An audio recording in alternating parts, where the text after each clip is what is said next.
இன்றைக்கி வந்து ஆக்சுவலாக ஹைக்கிங் ப்ளஸ் வாக்கிங்க. ஸோ எப்படி சூப்பரான இடத்துல இருக்கேன். வேறு லெவல் மேசிவாக இருக்கா. கீழே ஒருத்தர் இருக்கான் செம துருத்துருன்னு. இங்கே பாருங்க சாய் கிட்ட விளாண்டுட்டு இருக்கானா. இல்லை ஹாய், எப்படா இருக்க? இங்கே படுறா, இங்கே படுற, இங்கே படுறா, இங்கே படுறா, இங்கே படுறா. பயங்கர துடிப்பாக இருக்கான். சொல்லப்போனால் எங்கள் கூடயே மேலே ஓடி வரான், எல்லா சாட்டையும் பண்ணுறான். சரியான கம்பெனியனுங்க. எஸ்டிடி பார்த்தாலும் அப்படி தானேங்க இருக்குது. எங்கே பார்த்தாலுமே ஹியூமன்ஸ்க்கு ஈஸியாக டேம் ஆனது அப்படின்னு பார்த்தா ஃபஸ்ட்டு டாக்ஸ் தான் வரும். ஸோ வேறு லெவல். எப்படி இருக்கு லொக்கேஷன்? அல்ட்டியாக இருக்கா? இவன்ட்டு வந்தா இதுவும் நல்ல இதே வேணுமா? ஏன்? வணக்கம் யூவர்ஸ், வெல்கம் பேக். வணக்கம் வியூவர்ஸ்.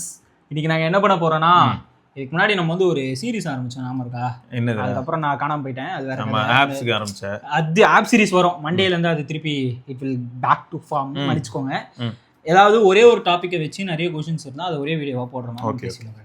இது அது கீழே நம்ம போட்டுருவோம். சரி, ஓகே. ஏன்னா இது வந்து மோஸ்ட்லி எப்படி இருக்குன்னா, இந்த போக்கோ எஃபேட் அல்ட்ரா வீடியோ நம்ம போட்டோம் மாதிரி, அது கீழே வந்த கமெண்ட்ஸ் தான் எல்லாருக்குமே வந்து மியூச்சுவல் டவுட்ஸ் எப்படி இருந்ததுன்னா, ஷாமி ஏன் இப்படி போயிட்டு இருக்கு, எந்த மாதிரி பேக்வர்ட்ஸ்ல போயிட்டு இருக்க மாதிரின்ற சில கேள்விகள் நிறைய பேர்கிட்ட இருந்து வந்திருக்கு.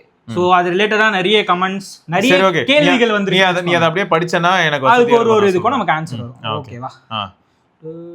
Okay. First bro, before saying that they will buy it, first launch the phone in India. Okay.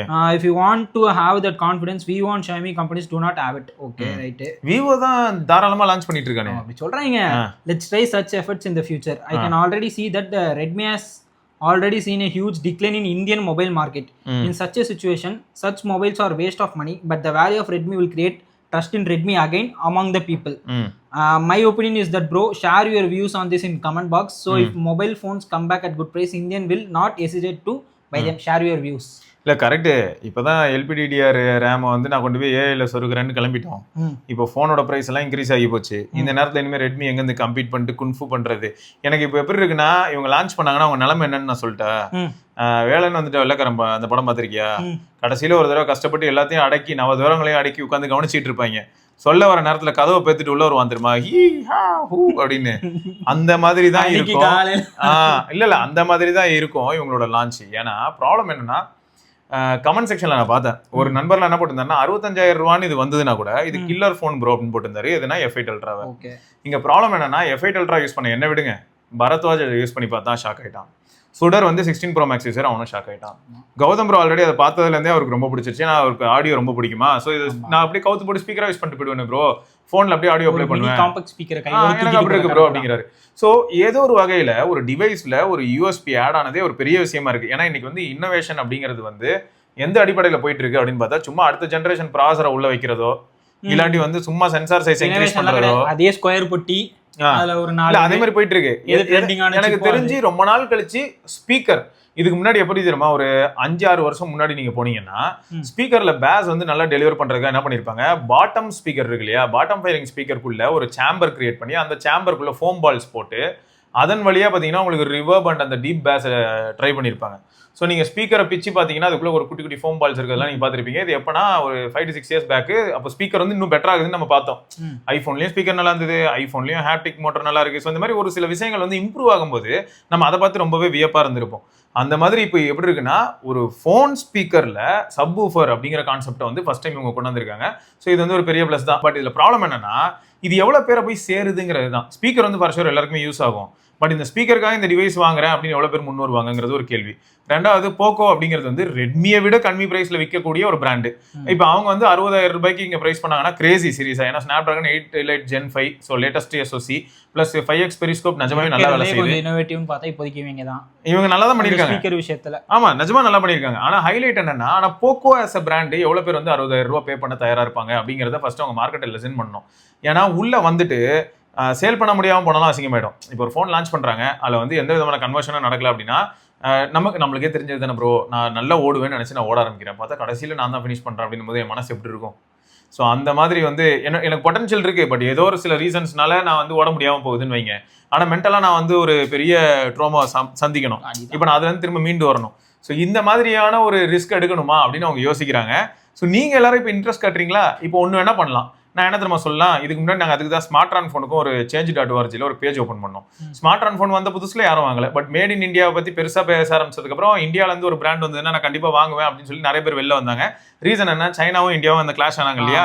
So அங்கே உங்களுக்கு பார்டர்ல கிளாஷ் ஆன உடனே நிறைய பேருக்கு பேட்ரியாட்டிக் ஃபீல் அதிகமாச்சு. அப்போ எல்லாரும் என்ன கேட்டாங்கன்னா, நான் வந்து ஸ்மார்ட் தான் வாங்குவேன் அப்படிங்கிறாங்க. இப்போ இதுக்கு பின்னாடி அப்போ என்ன இருக்கு, ஒரு ஷார்ட் டேர்ம் எமோஷன் இருக்கு, பட் இது வந்து லாங் டேர்முக்கு அது பேசுமா. ஸோ இந்த ஒரு பாயிண்ட் வருது இல்ல. இப்போ ஸ்மார்ட் திரும்ப வந்தா விற்குமானா ஓனரே பயந்து ஓடுறாரு. ஐயோ போங்க, நான் எவ்வளவு கஷ்டப்பட்டு அவ்வளவு தூரம் பண்ணேன். அன்னைக்கு நான் வந்து ஸ்மார்ட் ஃபோன் பண்ணியிருந்தேன், ஃபிளாக்ஷிப் 810 பேஸ்டு. அதுக்கப்புறம் வந்து நான் திரும்பி மிட்ரேஞ்ச் ஃபோன் பண்ணேன், SRT சீரிஸ், சச்சின் ரமேஷ் டெண்டுல்கர் சீரிஸ்லாம் பண்ணாங்க. ஸோ அந்த டிவைஸ் எல்லாமே பார்க்கறதுக்கு சூப்பராக இருக்கும், மெட்டல் பில்டில் நல்லா பண்ணியிருந்தாங்க. ஆனால் எவ்வளோ பேர் வாங்கினாங்க. ஸோ ஆட்டோமேட்டிக்காக அவங்களுக்கு என்ன ஆயிடுச்சுன்னா, அந்த ட்ரஸ்ட்டுங்கிறது உடஞ்சிருச்சு, அவங்க மேலே அவங்களோட கான்ஃபிடன்ஸே போயிடுச்சு. ஸோ அவ்வளோதான், டிசால்வ் ஆயிட்டாங்க, கம்ப்ளீட்டாக முடிச்சிட்டாங்க, க்ளோஸ், அவ்வளோதான். ஸோ இப்போ இவங்களுக்கும் போக்கோக்கும் அதே பிரச்சனை தான் வரும். இப்போ 10,000 ரூபா மார்க்கெட்டில் போக்கோ நல்லா இருக்காங்களா? எஸ் நல்லா இருக்காங்க. ரெட்மி வந்து 10,000 ரூபா மார்க்கெட்டில் ஆஃப்லைனில் நல்லா பண்ணுறானா? எஸ் நல்லா பண்ணுறான். ஏன்னா நம்ம டேட்டா வச்சு தான் பேசுகிறோம். ஆனால் கண்டிப்பாக நீங்கள் சொன்ன மாதிரி இப்போ 8 வருஷம் முன்னாடி இந்த ரெட்மி தான் இப்போ இருக்கான்னு கேட்டிங்கன்னா இல்லை. அதுக்கு நிறைய காரணம் இருக்குது. 8 வருஷம் முன்னாடி ரெட்மி வந்து இந்த மலிவு விலை மார்க்கெட்டை பிடிச்சிருக்கும் போது காம்படிஷனில் யார் இருந்தான்னு பார்த்தீங்கன்னா மைக்ரோமேக்ஸு. இப்போ நீங்கள் 2014 போனீங்கன்னா யூ மொபைல் அப்படின்னு சொல்லிட்டு இவங்களதே இருக்கும், மைக்ரோமேக்ஸோடது. ஸோ இப்படிப்பட்ட ஃபோன்ஸ் தான் இப்போ இருந்தது. பட் இப்போ காம்படிஷனில் இருக்கிறது யாருன்னு கேட்டிங்கன்னா ரெட்மி, போக்கோ, அவங்க கம்பெனியே சரியா 2. அதே மாதிரி அந்த பக்கம் போனால் ஓப்போ, விவோ, அப்புறம் ரியல்மி, நார்சோ, OnePlus, சரி அப்புறம் பார்த்தா லாவா வருது. இதுக்கு இடையில பார்த்தீங்கன்னா இன்ஃபினிக்ஸு, டெக்னோ, ஐட்டலு. ஸோ அப்போது நான் இப்போ சொன்னது மட்டுமே நார்மலாக இருக்குது. இதை தாண்டி வந்து நமக்கு உங்களுக்கே தெரியும், இந்த 20,000 ரூபா பட்ஜெட்டில் இப்போ நத்திங் இருக்கான், சாம்சங் இருக்கிறான். இவ்வளோ பிராண்டுக்கு மத்தியில் இப்போ கம்பீட் பண்ணணும். பட் அப்போ இவ்வளோ பிராண்ட்ஸ் இருந்தாங்களன்றதை ப்ராக்டிக்கலாக யோசிச்சோன்னு வைங்களேன், இல்லை. அப்போ என்ன ஆகும், ஆட்டோமேட்டிக்காக எப்படி இருந்தாலும் ஆப்ஷன் ஒன்று புதுசாக கிரியேட் ஆகும்போது அந்த புது ஆப்ஷனை ட்ரை பண்ணுறதுக்கு ஒரு சிலர் வருவாங்க. அப்போ என்ன ஆகும், பழைய ஆப்ஷன் விட்டு தான் இங்கே வரணும். அப்போ பழைய ஆப்ஷனில் எப்படி பார்த்தாலுமே மார்க்கெட் ஷேர் குறைய தான் ஆரம்பிக்கும். ஸோ ப்ராக்டிக்கலாக அப்படிலாம் யோசிக்கும் போது இதில் இருக்கக்கூடிய சேலஞ்சஸ் நம்ம ரியலைஸ் பண்ணலாம். ஸோ இவங்களுக்கு பயம் எங்கே வருது அப்படின்னா, இதுதான் மார்க்கெட்டோட அன்சர்டனிட்டியை பார்த்து பயப்படுவாங்க. பெருசாக இன்வெஸ்ட் பண்ணி உள்ள கொண்டு வந்துட்டு கடைசியில் விற்கலன்னு வைங்களேன், லாஸ்க்கு விற்க வேண்டியதாகும். இப்போ இதுக்கு யாருக்கு பதில் சொல்ல வேண்டியதாக இருக்கும்னா, நீங்கள் வந்து இப்போ நம்ம ஏரியாவோட சேல்ஸ் பர்சன் வச்சுப்போம். நீங்கள் வந்து சொல்கிறீங்க, அண்ணா எனக்கு கூட 20, இப்போ எக்ஸாம்பிள் சொன்னால் ஒரு 2,000 தண்ணிக்கான எனக்கு தானே, நான் விற்று காட்டுறேன் மினரல் வாட்டர் அப்படின்றீங்க. பட் அந்த ஏரியாவில் இருக்க மக்கள் வந்து வாங்க மாட்டாங்கன்ற மாதிரி இருக்கு. அவர் சொல்கிறாரு நான் விற்றுருவேன் அப்படின்னு சொல்லி வாங்கிட்டு போயிட்டு விற்க முடியலன்னு என்ன பண்ணுறது. ஸோ இதுதான் ஹைலைட். இந்த மாதிரியான நிலைமைக்கு உள்ள வந்து இப்போ பிளே சேஃப் தான் ப்ரோ. இவங்களுக்கும் என்ன தோணுன்னா, சவுத்துக்கு ஹெட் இருக்கலாம் யாராவது மார்க்கெட்டிங் ரிலேட்டடாக, ஓவரால் இந்தியாவுக்கு பார்த்தீங்கன்னா மார்க்கெட்டிங்கில் யாராவது ஹெட் இருக்கலாம், அண்ட் சேல்ஸ் சைடில் யாராவது ஹெட் இருக்கலாம். அவங்களுக்குலாம் இப்போ எப்படி இருக்குன்னா, ஐயோ நான் ஏன் ரிஸ்க் எடுக்கணும்னு தான் தோணும். ரிஸ்க் எடுத்துவிட்டு சேல் ஆகலைன்னா இங்கே போய் சைனாவில் போய், ஆமாம் சைனாவில் போயிட்டு இப்போ ரிப்போர்ட் கொடுக்கணும், ஏன்டா சேல் ஆகலை, நீ தானே என்னமோ சொன்ன, இப்போ இம்போர்ட் பண்ணியாச்சு, டாக்ஸ் கட்டியாச்சு, இந்தியாவில் கொண்டு வந்து இறக்கியாச்சு, எல்லாம் பண்ணியாச்சு, எல்லாம் சேலே ஆகலை, இவ்வளோ லாஸ் ஆகிருக்கு, இந்த யூனிட்டை லான்ச் பண்ணதோட நோக்கம் என்ன, எதுக்காக லான்ச் பண்ணீங்கன்னு கேள்வி வரும். ஸோ இதுதான் ப்ராப்ளமே. நான் திரும்பியும் அதாங்க சொல்கிறேன். நிறைய வீடியோவில் நான் இப்போ பேசும்போது என்ன சொல்கிறேன், 2019 பேசின சிவா வேறு, 2025 பேசும்போது சிவா வேறு. ரீசன் என்ன அப்படின்னா, அதுக்கு முன்னாடி நமக்கு தெரிஞ்ச, அதாவது நம்ம எந்த அளவுக்கு வந்து ஒரு ஆர்கனைசேஷன் எப்படி இருக்கும், ஒரு மார்க்கெட் எப்படி நம்ம அனலைஸ் பண்ணணும் அப்படின்னு தெரிஞ்சுக்கிட்டதை தாண்டி இப்போ உங்ககிட்ட இருந்து எனக்கு டேட்டா கிடைக்கும், பிராண்ட் சப்மிட் பண்ணும்போது அவங்க என்ன ஃபேஸ் பண்ணுறாங்கிற டேட்டா கிடைக்கும், நானும் உங்க வந்து 4 இடத்துல படிச்சு பார்க்கும்போது நமக்கு ஒரு சில டேட்டாஸ் கிடைக்கும். ஸோ அதை பேஸ் பண்ணி என்னோட ஸ்டாண்டு மாறதுக்கான வாய்ப்பு இருக்குது. பட் நான் வந்து உங்க எல்லாரையுமே மிஸ்லீட் பண்ணேன் அப்படின்னா அது வந்து தப்பு தான். பட் நான் எனக்கு தெரிஞ்சு இன்னும் பெட்டரான ரிசல்ட்ஸை தான், என்னோட ஏஜ் இது எப்படின்னா ஒயின் மாதிரி தாங்க, நம்மளோட ஏஜ் அதிகமாக நான் கொஞ்சம் இன்னும் பெட்டரான ரிசல்ட்ஸ் தான் தர ஆரம்பிப்பேன். ஸோ அப்படிதான் என்னால் முடிஞ்ச அளவுக்கு நான் ட்ரை பண்ணுறேன். இதில் தான் மிஸ்டேக்ஸ் இருந்ததுன்னா அகைன் இந்த வீடியோ கீழே இருக்க கமெண்ட்ஸ் நான் படிக்கும்போது அதையும் நான் தெரிஞ்சுப்பேன். அவ்வளோதான். மீண்டுமா சரி, அதான் இப்போ நீங்கள் சொன்ன மாதிரி தான் இன்னொருத்தர் சொல்லியிருக்காரு, எனக்கு என்னமோ ஷாமி கேப்பபிளாக இருந்து அவங்கள புஷ் பண்ண மாட்டாங்கன்னு தோணுது. ரொம்ப இன்னோவேட்டிவாக இருந்த பிராண்ட் லைக் ஹாவாய் மாதிரி நம்மளே ஆக்கிடுவாங்களோன்னு பயந்துட்டு 4th பிளேஸ்லேயே மெயின்டைன் பண்ணுற மாதிரி தோணுதுன்னு சொல்கிறாங்க. அதாவது 3rd பிளேஸ்லேயே. ஆக்சுவலாக என்ன மேட்டர்னா, அது ஒரு பாயிண்ட் தான். ஏன்னா இப்போ MKBHDயோட வீடியோ ஒன்று பார்த்தேன். MKBHD வீடியோஸ் பொதுவாக நான் ஃபோன் பற்றிலாம் போட்டால் கூட அந்தளவுக்கு பார்க்க மாட்டேன். இதுக்கான காரணத்தையும் கூட நான் வீடியோலேயே கூட சொல்லியிருப்பேன். ஏன்னா ரீஜன் பேஸ் பண்ணி என்ன வேணா, நான் ஒரு ஃபோனோட அன்பாக்சிங் நான் வந்து லைக் பண்ணி பார்ப்பேன். இப்போ எப்படின்னா, நான் ஐஃபோன் ஏரோட அன்பாக்சிங்கை வந்து பார்க்கும்போது வெஸ்டர்ன் யூடியூபர்ஸ் தான் அதிகமாக கவர் பண்ணியிருந்தாங்க. அப்போ ஏர் எப்படி இருக்குன்றதை தான் பார்க்க அங்கே போனேனே தவிர ஏரோட பர்ஃபார்மன்ஸை பற்றி நான் பார்க்க அங்கே போல. ரீசன் என்னன்னா, ஒருத்தர் பார்த்தீங்கன்னா யூரோப்லேருந்து போட்டிருப்பாரு, யூரோப்லேயே ஒரு நெதர்லாண்டில் இருக்கலாம், நெதர்லாண்டில் வெதர் எப்படி இருக்கும், நம்ம ஊர் வெதர் எப்படி இருக்கும். இப்போ அவர் வந்து சொல்கிறாரு, எனக்கு வந்து நல்லா இருக்கு, எனக்கு நெட்வொர்க் ரொம்ப ரிலேபிளாக இருக்குது, எனக்கு வந்து ஃபோன் கொஞ்சம் கூட ஹீட் ஆகலை அப்படின்னு சொல்லுவார். பட் நான் இருக்கிறது எந்த ஏரியா, இதுவே இப்போ ஒருத்தர் வந்து பார்த்தீங்கன்னா ஆஃப்ரிக்காவில் ஈக்குவேட்டர் பக்கத்தில் எங்கேயா இருந்து போடுறாருன்னு வைக்கும், இல்லாட்டி வந்து இப்போ பிரேசில்லேருந்து ஒருத்தர் போட்டிருக்காரு அப்படின்னா கொஞ்சம் ரிலேட் பண்ணிக்கலாம், நம்ம ஊர் மாதிரியே வெதர் அங்கே இருக்க வாய்ப்பு இருக்குது. ஸோ அவருக்கு வந்து வெதர் ஃபினாமினா மூலமாக ஏதாவது டெம்பரேச்சர் அதிகமாக இருக்கான்னு பார்க்கலாம். ஸோ இந்த மாதிரியான ஃபேக்டர்ஸ் நிறைய என்ன ஆகிட்டோம்னா, அவங்க வீடியோஸ் எல்லாம் நான் ரொம்ப கோராக ஃபாலோ பண்ணதில்லை. பட் அப்படிப்பட்ட MKBHD என்னாச்சுன்னா, இந்த ஷாமி காரை பற்றி பார்க்கும்போது நான் பார்த்ததுலேயே ஒன்று அது இன்னோவேட்டிவ் கார்ஸ்ல இது ஒன்று. இந்த காரில் வந்து ஈகோ சிஸ்டம் பயங்கரமாக டெவலப் பண்ணியிருக்காங்க. ஏன்னா இது வந்து ஒரு ஃபோனு இல்லாட்டி ஹோம் அப்ளையன்ஸ் எல்லாத்தையும் பண்ணக்கூடிய ஒரு கம்பெனி பண்ணியிருக்காங்க. அதனால இந்த கார் நான் ரொம்பவே புதுசாக ஃபீல் பண்ணுறேன். உள்ள 20+ ஸ்பீக்கர் 24 ஸ்பீக்கர் இருக்குன்ற மாதிரி சொல்லியிருந்தாப்புல. அப்புறம் டேஷ்ல இருக்கக்கூடிய அந்த ஸ்க்ரீன் இருக்கு, டச் ஸ்க்ரீனு, அது பயங்கரமா இருக்கு. இந்த மாதிரி நான் வேற எதுலையுமே பார்த்ததில்ல. ஏர்ப்ளே போட்டால் கூட எனக்கு யூஐ பயங்கரமா இருக்கு, அதெல்லாம் கூட சொல்லியிருந்தாரு. இது இந்த அளவுக்கு நான் நல்லா எதுலையுமே பார்க்கல. டெஸ்லாவில் 55,000 அந்த மாதிரியான டாலர்ஸ்ல வரது தான் இது 42,000 இவங்க அச்சீவ் பண்ணியிருக்காங்க.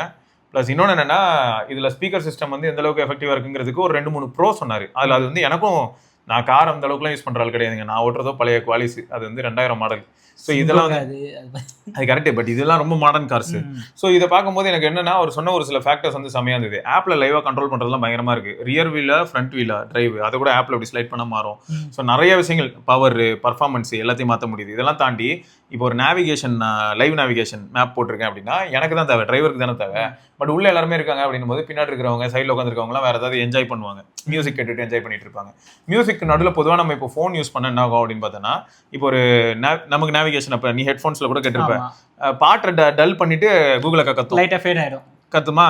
இதில் எப்படி இம்ப்ளிமெண்ட் பண்ணியிருக்காங்கன்னா, பாட்டு ஓடுறது ஓடிட்டே இருக்கு, டிஸ்டர்பன்ஸே இல்லாமல். நேவிகேஷன் தனியாக டிரைவரோட சீட்டில் ஒரு ஸ்பீக்கர் இருக்கு போல, அதில் அவருக்கு மட்டும் கேட்குதான். பரவாயில்லையே, அந்த அளவுக்கு அவங்க டீட்டெயில், அட்டென்ஷன் டு டீட்டெயில் நிறைய கொடுத்துருக்காங்க. இன்னும் நிறைய இருந்தது. பட் நான் வந்து காரில் அந்த அளவுக்கு பயங்கரமாக டைம் ஸ்பெண்ட் பண்ணுற ஆளும் இல்லை, எனக்கு காரை பற்றி அந்த அளவுக்கு ரொம்ப டீப்பாகவும் தெரியாது. ஸோ அதனால நான் அதை பார்க்கும்போது எப்படி இருந்தது, இது எனக்கு வித்தியாசமாக இருந்தது, புதுமையாக இருந்தது. பட் இதே காரை ரொம்ப நேசிச்சு பார்க்குறாங்க இல்லையா, அவங்க இப்போ போய் இந்த வீடியோ பார்த்தாங்கன்னு வை, அவங்களுக்கு வந்து யோ இன்னும் நீ இதை கவர் பண்ண மாட்டிருக்க, யோ நீ இதை மிஸ் பண்ணிருக்கியா, ஏய் இதை மாற்றி சொல்லிருக்கியா அப்படின்னு சொல்லுவாங்க. ஏன்னா அவங்க அவ்வளோ போரா ஃபாலோ தெரியும், ஏன்னா அவங்க அதை பற்றி இதே தான் வந்து நான் ஃபோன்லேயும் சொல்கிறேன், அவங்க ஃபோன்லேயும் இதே தான் சொல்கிறேன். நான் இப்போ ஒரு சிலர் வந்து பார்த்தீங்கன்னா இருக்கல பெரிய யூடியூபராக இருக்கலாம், 20 மில்லியன் ஒரு எவ்வளோ நாளும் வச்சிருக்கலாம் சப்ஸ்கிரைபர். பட் அவர் வந்து டேட்டாவை நான் எதிர்பார்க்குற மாதிரி சொல்லலை அப்படின்னா எனக்கு என்ன தோணுன்னா, என்ன அது நான் எதிர்பார்த்த டேட்டா எதுவுமே காணும், இதெல்லாம் தானே மெயினான ஏரியா, இதெல்லாம் தானே கன்சியூமருக்கு தேவை அப்படின்னு நான் எதிர்பார்ப்பேன். ஹைலைட் என்னன்னா, அதை அவர் சொல்லலைன்றனாலே நான் அவர் அவாய்ட் பண்ண ஆரம்பிச்சிருவேன். பட் நிறைய பேர் என்ன நினைப்பாங்கன்னா, வெறும் ப்ரெசன்டேஷனுக்காகவும் அந்த பில்டப்காகவும் கூட பார்க்கலாம். ஃபோனை பார்க்குறது எப்படி, அந்த டிஃப்ரெண்ட் ஆங்கிள்ஸில் ஃபோனை பார்க்கணும், பி ரோல்ஸ், அதுக்காக கூட பார்க்கலாம். ஸோ அதனால நம்ம அது எதுவுமே சொல்ல முடியாது தான். இப்போ இது கீழே தான் வந்து ஒருத்தர் சொல்லியிருக்காரு, எனக்கு இது ரொம்ப பாயிண்டாக பட்டுச்சு. எல்லாம் ஓகே தான்டவா, but Poco X3 pro fail இருக்கு, ஏதாச்சும் டிஸ்கவுண்ட் ஆச்சு கொடுத்துருக்கலாம்ல, லைக் அப்படியே கண்டுக்காமல் விட்டாங்க. இப்படி பிராண்டை நம்பி டிவைஸ் வாங்குறது ஃபியூச்சரில் ஏதாச்சும் ஆனாலும் அப்படியே தானே விடுவாங்க. OnePlusலாம் டிஸ்பிளே லைஃப் டைம் வாரண்டி தரான், அட்லீஸ்ட் கூப்பன் ஏதாவது தரான்ல. ஃபார் எக்ஸாம்பிள் பிக்சல்லாம் இப்போ கொடுத்தாங்கல்ல, பேட்டரி ப்ரோக்ராம் அந்த மாதிரி, அதெல்லாம் பேசணும் அப்படி இருக்குன்னு சொல்லிடுங்க. இல்லை நல்ல விஷயம் தான். எனக்கு இதுக்கும் என்ன தோணுதுன்னு நான் சொல்கிறேன், ஒவ்வொரு கம்பெனியும் ஒவ்வொரு மாதிரியான ஸ்ட்ராட்டஜி வச்சுருப்பாங்க. இப்போ போக்கோ X3 இப்படி ஆகும்னு அவங்களுக்கு தெரியுமா அப்படின்னு கேட்டால் ஆனதுக்கப்புறம் தான் தெரியும். இவங்களோட ப்ராஃபிட் ஷேரிங் எப்படி இருக்குது அப்படின்றது நமக்கு தெரியாது. பட் இதுவே மற்ற பிராண்ட்ஸ் வந்து ப்ராஃபிட் ஷேரிங் எப்படி வச்சிருக்காங்க, அவங்க எவ்வளோ தூரம் ப்ராஃபிட் பண்ணுறாங்க அப்படிங்கிறதும் நமக்கு தெரியாது. ஸோ அவங்களுக்கு வந்து பேக்கிங் யாராவது இருக்காங்களா இல்லையா அதுவும் நமக்கு தெரியாது. ஸோ இதெல்லாம் பேஸ் பண்ணி தான் ஒருத்தரால் உள்ளே இறங்க முடியும். ஏன்னா இப்போ நான் என்ன சொல்லுவேன்னா, உலகத்திலேயே டாப்பாக இருக்கிற சாம்சங் ஏங்க தட்டி கழிக்கிறான் பெரும்பாலுமான சுச்சுவேஷனில். நான் என்ன சொல்கிறேன்னா, இப்போ எனக்கு தெரிஞ்ச நந்தனம் சர்வீஸ் சென்டருக்கே நான் போனாலும் கூட இப்போ 3 வருஷத்துக்கு மேலே போகக்கூடாதுன்றாங்க இல்லையா. நந்தனம் சர்வீஸ் சென்டர் தான் இருக்கலே பெஸ்ட்டாக பண்ணுறாங்கன்றதுனால தான் நம்ம காமேஷ் ப்ரோ கொண்டு எல்லாருமே அங்கே சர்வீஸ் பண்ணுவோம். ஆனால் 3 வருஷத்துக்கு மேலே எனக்கு புரியல. அப்போ 3 வருஷம் தான் அந்த ஃபோனுக்கு வந்து வேலிடிட்டின்னு ஒன்று இருக்கு. 7 வருஷம் தெரியுங்கப்பா இப்போ. அப்போ 3 வருஷத்துக்கு தான் லைன் இஷ்யூ சப்போர்ட் பண்ணுவேன். எனக்கு புரியல, இது நீங்கள் எங்கேயா டேர்ம்ஸ் அண்ட் கண்டிஷனில் இத்தனை வருஷமா மென்ஷன் பண்ணீங்களா? சரி அதை விடுங்க. லைன் விழுறதுக்கும் ஃபோனை வந்து நான் இயர்பீஸ் வச்சு யூஸ் பண்ணி ஸ்வெட்டு படுறதுக்கோ இல்லாட்டி வந்து என்னைக்காவது ஒரு நாள் கேஸோட கீழே விழுந்ததுக்கும் சம்மந்தம் இருக்குது அப்படிங்கிறது எப்படி ப்ரூவ் பண்ண முடியும்? ஆனால் இவங்க என்ன சொல்கிறாங்க, சைடில் ஒரு சின்ன ஸ்க்ராச்சோ ஒரு சின்ன பெயிண்ட் பீல் ஆஃப் இருந்ததுன்னா கூட யூசேஜ் மார்க்ஸ் இருக்குது, இதில் ஸ்க்ராச்சஸ் இருக்குது, அதனால் வந்து இந்த லைன் இஷ்யூ கவர் பண்ண முடியாதுங்கிறாங்க. லைன் இஷ்யூக்கும் அதுக்கு ஏதாவது சம்மந்தம் இருக்கா? ஸோ அப்போ இவ்வளோ தூரம் வந்து காம்ப்ளிகேட் ஆகுது. எப்படி அவ்வளோ ரிசர்வ் வச்சிருக்கிற சாம்சங்கே பேக் அடிக்கிறான். ஸோ அப்போ என்ன ஆகுனா, இவங்கெல்லாம் ப்ராஃபிட் எவ்வளோ பண்ணுறாங்கன்னு உங்களுக்கே தெரியும். ரெட்மி ஃபோனை ரீபிராண்ட் பண்ணுற போக்கோவே அதுலேருந்து ஒரு 3000 கம்மியாக விற்கிறான்னா, அப்போ ரெட்மிக்கு கிடைக்கிற மார்ஜின் கூட போக்கோ கிடைக்கலங்கிறது தானே எங்கள் ஃபேக்ட்.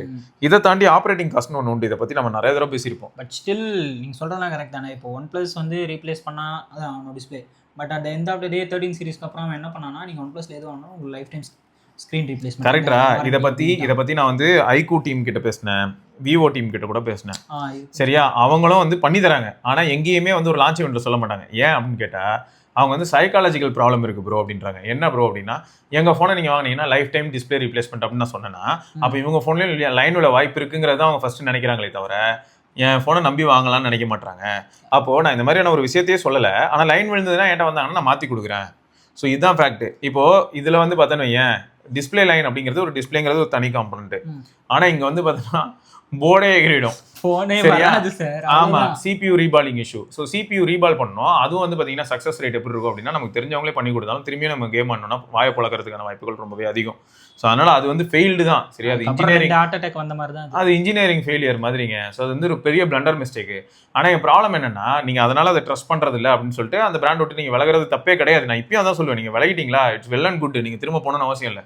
பட் பிக்சல் அப்படின்னு வரும்போது கூகுளோட மார்க்கெட்டிங் டீம் வந்து எந்த அளவுக்கு பிக்சலை புஷ் பண்ணியிருப்பாங்க நல்லா யோசிச்சு பாருங்க. கடந்த 3-4 வருஷத்துல இதுனையும் கூகுள் ஆட் வச்சு எவ்வளவு காசு பார்க்குற ஒரு கம்பெனி. ஆனா இப்பதான் அவங்களுக்கு வந்து பாத்தீங்கன்னா நம்ம மார்க்கெட் மேல ஒரு பிடிப்பு வந்து நம்ம மார்க்கெட்ல இருக்கிறவங்களும் வந்து கூகுள் வாங்குறாங்கன்னு தெரிஞ்சுக்கிட்டதுக்கு அப்புறம், பிக்சல் வாங்குறாங்கன்னு தெரிஞ்சதுக்கு அப்புறம் இப்பதான் அவங்க வந்து மார்க்கெட்டிங்லயே கொஞ்சம் புஷ் பண்ண ஆரம்பிச்சிருக்காங்க. ஸோ ஃபர்ஸ்ட் கிரவுண்ட் எப்படி இருக்குன்னு சொல்லி ரியாலிட்டி பார்க்க ட்ரை பண்ணுவாங்க எல்லா பிராண்டுமே. பெரிய பிராண்டா இருந்தாலுமே கிரவுண்ட் ரியாலிட்டி பார்த்துட்டு தான் எக்ஸ்பேண்ட் பண்ண ஆரம்பிப்பாங்க. ஸோ இப்போ X3 ப்ரோக்கு அவங்க கூப்பன் இந்த மாதிரியான ஒரு சில விஷயங்கள் கொடுத்துருந்தாங்கன்னா நிஜமா நல்லா தான் ப்ரோ இருந்திருக்கும். பட் அவங்க கிட்ட எனக்கு டவுட் என்னன்னா, மார்ஜின் அப்படிங்கிற ஒரு ஃபேக்டர்ல தான் அவங்க மாட்டிட்டு முழிக்கிற மாதிரி எனக்கு தெரியுது. பட் ஃபியூச்சர்லயாவது அவங்க இந்த மாதிரியான சப்போர்ட் பண்ணாங்கன்னா நல்லா இருக்கும். ஏன்னா இதை விட்டு மீண்டு வரதுக்கு அவங்க என்ன பண்ணாங்கன்னா, எஃப்ஐல வந்து 2 years வாரண்டி, எப்போ வாங்கினாலும் போக்கோ எஃப்ஐ வந்து 2 years வாரண்டி. அதுக்கப்புறம் வந்து போக்கோ F6 என்ன சொன்னாங்கன்னா, Day 1 வாங்கினா 2 years வாரண்டி. ஸோ இந்த மாதிரியான ஒரு சில விஷயங்கள் பண்ணிட்டு இருந்தாங்க. ரீபில்ட் பண்றது கொஞ்சம் கஷ்டம் தான். ஏன்னா நீங்க வந்து ரிசர்வ் ரொம்ப அதிகமா வச்சிருக்கீங்க அப்படின்னா நீங்க ஒரு சில விஷயங்களை லைட்டா தண்ணி மாதிரி செலவு பண்ணி திரும்ப அந்த ட்ரஸ்ட்டை ரீகெயின் பண்ண பார்க்கலாம். அப்படி இல்லைன்னா நீங்க வந்து என்ன பண்ண வேண்டியதா இருக்கும்னா, மறுபடியும் மக்களை போய் ரீச் பண்ணி அவங்கள பர்சனலா மீட் பண்ணி உங்ககிட்ட எந்த பிரச்சனையும், அதாவது எங்க கிட்ட வரக்கூடிய இதுக்கப்புறம் எங்க லைனப்ல வர டிவைஸ்ல எந்த பிரச்சனையும் இருக்காதுன்னு ப்ராமிஸ் பண்ணணும். அப்படி ப்ராமிஸ் பண்ணும்போது அந்த இடத்துல நீங்க டர்ம்ஸ் அண்ட் கண்டிஷன் பேசலாம். அதையாவது பண்ணலன்னா எங்கன்னா இப்போதானே சொன்னேன் சைக்காலஜிக்கல் ப்ராப்ளமே, எங்க இதுல போர்டு இனிமே எகிராதுங்க அப்படின்னா, ஓ அப்ப இன்னும் எகிரிட்டு தான் இருக்கா, எகிரோன்னு வேற நினைக்கிறேன் நீ. எங்க இதுல போர்டு இனிமே எதுவுமே ஆகாதுங்க அப்படின்னு சொன்னா, ஓ அப்போ இப்பயும் போர்டு எதுவும் ஆகுது போல, பயந்து போய் அவனே சொல்றான். ஸோ இது வந்து ஒரு பெரிய கஷ்டமான விஷயம்டா. இது எல்லாருக்குமே சேலஞ்சு தான். ஃப்ரீ டிஸ்பிளேஸ் ஃப்ரீ போர்டு இது வந்து கொடுக்க முடியுமான்னு கேட்டேன்னா இங்கேயும் ஒரு பிரச்சனை இருக்கு. OnePlusலயே கூட எல்லாருக்கும் டிஸ்பிளே மாற்றி கொடுத்தாங்களான்னு கேட்டால் கிடையாது. நிறைய டேர்ம்ஸ் அண்ட் கண்டிஷன் வச்சிருப்பாங்க. வாட்டர் டேமேஜ், ஆமாம் வாட்டர் டேமேஜ்லாம் இருந்ததுன்னா அதை பண்ணி தர மாட்டாங்க.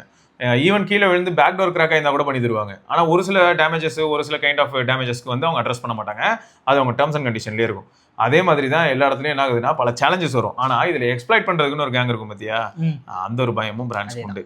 அதுக்கு தான் இங்கே ஒருத்தர் சொல்லியிருக்காரு, இது ஃபைனல். இது நான் இதே போன வீடியோவில் சொல்லிட்டேன், பட் இருந்தாலும் இன்னொரு வாட்டி சொல்கிறேன். இந்த ஃபோன்லாம், அதாவது போக்கோ எஃப்8 சொல்கிறார் அவர், எஃப்8 அல்ட்ராவை, இந்த ஃபோன்லாம் 65 to 70K வந்தால் OnePlus IQலாம் கடையை சாத்திட்டு போயிட வேண்டியதான். ஏன்னா பாஸ்ட் படி OnePlusக்கு போக்கோ எஃப்1 நல்ல இது. கீழே வந்து நோட் போட்டிருக்காரு, this is my opinion. So எந்த பிபிகே ஃபேமிலி நண்பரும் என்னை கடிக்க வேணாம் என்று தாழ்மையுடன் கேட்டுக்கொள்கிறேன். இது வந்து எனக்கு என்ன பெயின்னா, இப்போ நான் வந்து ஒரு டேட்டா சொல்றேன் அப்படின்னா இந்த டேட்டா வந்து தப்பு, நீங்க சொல்றது வந்து பொய் அப்படின்னு சொல்லி நீங்க டேட்டா எடுத்து வைக்கணும். வெறுமனே வந்துட்டு நீ பொய் சொல்ற அப்படின்ட்டு போனா எப்படி? ஏன்டா நான் என்னடா போய் சொல்லிட்டேன் அதை சொல்றா, இது எப்படின்னா அதுக்கு சரிப்பட்டு வர மாட்டேன், வடிவேல் கடைசிக்கு கேட்டு சுத்திட்டு போறேன். தெரியல. ஆமா, எதுக்கே சரிப்பட்டு வர மாட்டேன், எதுக்கு அந்த மாதிரி தான் இருக்கும். அப்புறம் நம்ம கிட்ட இருந்து மட்டும் டேட்டா தெளிவா வேணுமா, அவங்க ஒரு ரிப்ளை செக்ஷன்ல டேட்டா தெளிவா தர மாட்டாங்களாம். நீங்க இந்த இடத்துல இப்படி ஒன்று பண்ணிட்டீங்க வரும் அப்படின்னா இந்த இடத்துல என்ன பண்ண அதை சொல்லியா அப்படின்னா அதை சொல்ல மாட்டாங்க. அப்புறம் நீங்க வந்து இதை நீங்க இதுல இருக்கலே பிளண்டர் என்னன்னா, விவோ போனே நான் யூஸ் பண்ணாத மாதிரி நினைச்சுக்கிட்டு நீங்க விவோ போனே யூஸ் பண்ணது இல்லைன்ற மாதிரியான ஒரு சில கமெண்ட்ஸ். சரியா? அதெல்லாம் தான் கொஞ்சம் வேதனையா இருக்கு. நம்ம வந்து இப்ப என்ன 1 லட்ச ரூபாய்க்கு ஒரு போனை நான் வாங்குற மாதிரியான ஒரு எக்கானமிக்ஸ், அதான் ஃபினான்ஷியல் சுச்சுவேஷனுக்கு நான் போகணும் அப்படின்னு நினைச்சா போக முடியும். ஆனா அதுக்கு நான் போகணும்னா சில தியாகங்கள் பண்ணி ஆகணும். அது உங்களுக்கு ஓகேனா நீங்க சொல்லுங்க, நான் அந்த தியாகத்தை பண்ண ஆரம்பிக்கிறேன். அதுக்கப்புறம் இந்த மாதிரி இருக்காது, நாங்க சும்மா இங்க அப்படியே லைட்டா ஏசி இந்த ஸ்டுடியோல இல்ல இடத்த மாத்திடலாம், அது வேற விஷயம். நாங்க எங்கேயோ போயிடுவோம். இல்ல அதெல்லாம் பண்ணணும்னா லைட்டா கொஞ்சம் மாறதான் செய்யணும். நாங்க எங்க எத்திக்ஸ் கீழ இல்ல நிறைய இருக்கு.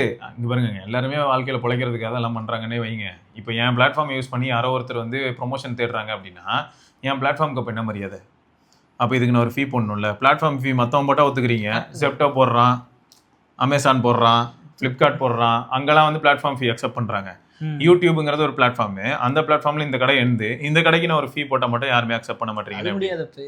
நான் இந்த ஃபீயும் நான் என்ன சொல்றேன்னா, என்ன ஏன் ஃபர்ஸ்ட் என் மனசாட்சிக்கு விரோதம் இல்லாத மாதிரியும் என்ன கன்வின்ஸ் பண்ற மாதிரி ஒருத்தர் வந்தாருன்னா அவருக்கு நான் பிளாட்ஃபார்ம் ஃபீ போடலான்னு பார்த்தா அதையும் போடக்கூடாதுன்னு சொன்னா அப்ப நான் என்னதான் பண்ண முடியும்? அப்ப நான் எப்பதான் வந்து ஒரு ப்ராடக்ட்டை நீங்க சொல்ற மாதிரியான ப்ராடக்ட்ஸை வாங்கி நான் ரிவ்யூ போட முடியும்? நீங்களே சொல்லுங்க. ஐயா இந்த போனை ரிவ்யூ போடுங்க, அந்த போனை ரிவ்யூ போடுங்க. இல்ல இப்போ X9 Pro வந்து அன்பாக்ஸ் பண்ணுங்கன்றீங்க. சரி நம்ம கார்டு ஆஃபர் போட்டு வாங்குறோன்னே வைப்போம், 7000 8,000 மைனஸ் ஆகும்னு நினைக்கிறேன். சரி அதிகபட்சம் 10,000 வச்சுக்கோங்க.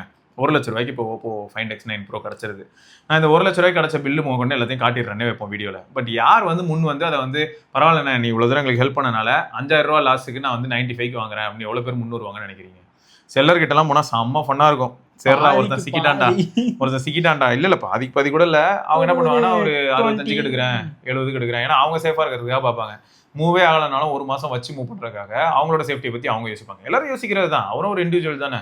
அவர் மட்டும் என்ன என் பக்கத்து கடையில் அந்த காசு எடுத்து என் கையில தர போறாரு, அவர் காசு தான் தராரு. ஸோ அதனால இதில் நிறைய சேலஞ்சஸ் இருக்கு. இந்த சேலஞ்சஸ் எல்லாம் கொஞ்சம் தனியா நம்ம இந்த இடத்துல நடக்கக்கூடிய லாஸ் எல்லாம் நம்ம கவனிக்காத அளவுக்கு இருக்கணும் அப்படின்னா அப்போ நம்ம கண்டிப்பா பெய்ட் வீடியோ யூஸ் பண்ணி ஆகணும். சரி வீடியோல வந்து நிறைய கிராஃபிக்ஸ் யூஸ் பண்ணணும், வீடியோ வந்து ரொம்பவே அட்ராக்டிவா இருக்கணும் அப்படின்னு நினைச்சா நம்ம டீம் எக்ஸ்பேண்ட் பண்ணணும். டீம் எக்ஸ்பேண்ட் பண்ணணும்னா அப்போ எல்லாருக்கும் நம்ம சேலரி கொடுக்கணும். ஸோ அப்போ ஆட்டோமேட்டிக்காக என்னன்னா நிறைய பெரிய சேனல்ஸ் எப்படி இருக்கும் அந்த மாதிரியான ஒரு நிலைமைக்கு நம்மளும் தள்ளப்படுறதுக்கான வாய்ப்பு இருக்கு. ஸோ அப்படி தள்ளப்படாமையே எல்லாத்தையும் ஹேண்டில் பண்ணணும் அப்படின்னு நினைச்சா இன்னும் நான் கஷ்டப்படணும். நான் தனிப்பட்ட முறையில் என்னோட ஒர்க் ஹவர்ஸ் இன்னும் எக்ஸ்டெண்ட் நீங்க பண்றதெல்லாம் பார்த்தா நாங்க அந்த கஷ்டப்படுறது ஒர்த்து இல்லைன்னு தான் எங்களுக்கு வர தோண ஆரம்பிக்குது. ஓகே அது அப்படிதான். ஸோ இது எல்லாமே நிறைய ஃபேக்டர்ஸ் இருக்குங்க. சரியா அதே மாதிரி நெகட்டிவ் கமெண்ட்ஸ் எல்லாம் இக்னோர் பண்ணுங்க அப்படின்னு நிறைய பேர் சொல்றீங்க. எனக்கு புரியுது. இப்போ எங்க ஏரியாவில் வந்து முன்னாடி என்ன தெரியுமா சொல்லுவாங்க, இவன் தாங்க திருடினான்னு நிறைய பத்தி நம்ம பாயிண்ட் பண்றோன்னே வைங்களேன். அவன் பாட்டு நடந்து போயிட்டே இருந்தானா என்ன ஆகும்? ஆமாடா அவன் திருடிருப்பான் போடுறான், அவன் தான் ரெஸ்பாண்டே பண்ண மாட்டானே, அப்படிதான் போகுது. நம்ம அதே மாதிரி இப்போ நம்ம வீட்டு வாசல்ல என்ன இருக்கணும் இல்லாட்டி என் பேக்ல என்ன இருக்கணும் அப்படிங்கறத நான் டிசைட் பண்ணலன்னா எல்லாரும் எடுத்துட்டு வந்து எதையா என் பேக்ல சொல்லிட்டு போவாங்க, நான் அதெல்லாம் போட்டு தூக்கிட்டு கிளம்பிட்டு இருக்கேன். ஸோ அதனால வந்து இந்த கம்யூனிட்டி எப்படி இருக்கணும் அப்படிங்கிறதுக்கு நானும் ஒரு சில கோட்பாடுகள் வைக்கணும் இல்லையா. நான் ரூல்ஸ் போட்டேன்னா அது எல்லாரும் ஃபாலோ பண்ண போறாங்க கிடையாது. ஆனா நம்ம எப்படி இருக்கணும், நம்ம கம்யூனிட்டி வந்து எந்த மாதிரியான பாத்துல வந்து ஹெல்த்தியா போக முடியும் அப்படிங்கிறதுக்கு அடிக்கடி நானும் வந்து ஒரு பெரம்பெடுத்துட்டு வந்து அடிக்கணும். அது நடக்கலைன்னா ஃபில்டரே ஆகாது. இப்போ எனக்கு பிடிக்கல அப்படின்னா நான் என்ன சொல்லியிருக்கேன், எப்பயுமே சேனலை ரிப்போர்ட் கூட பண்ணலாம், இல்லாட்டி சேனல் அன்சப்ஸ்கிரைப் பண்ணலாம், உங்க இஷ்டம், நீங்க டோனாட் ரெக்கமெண்ட் சேனல் கொடுக்கலாம், நிறைய ஆப்ஷன்ஸ் இருக்குது, அதில் எதனாலும் பண்ணலாம் அப்படின்னு சொல்லிட்டு மல்டிபிள் டைம் சொல்லிட்டேன்.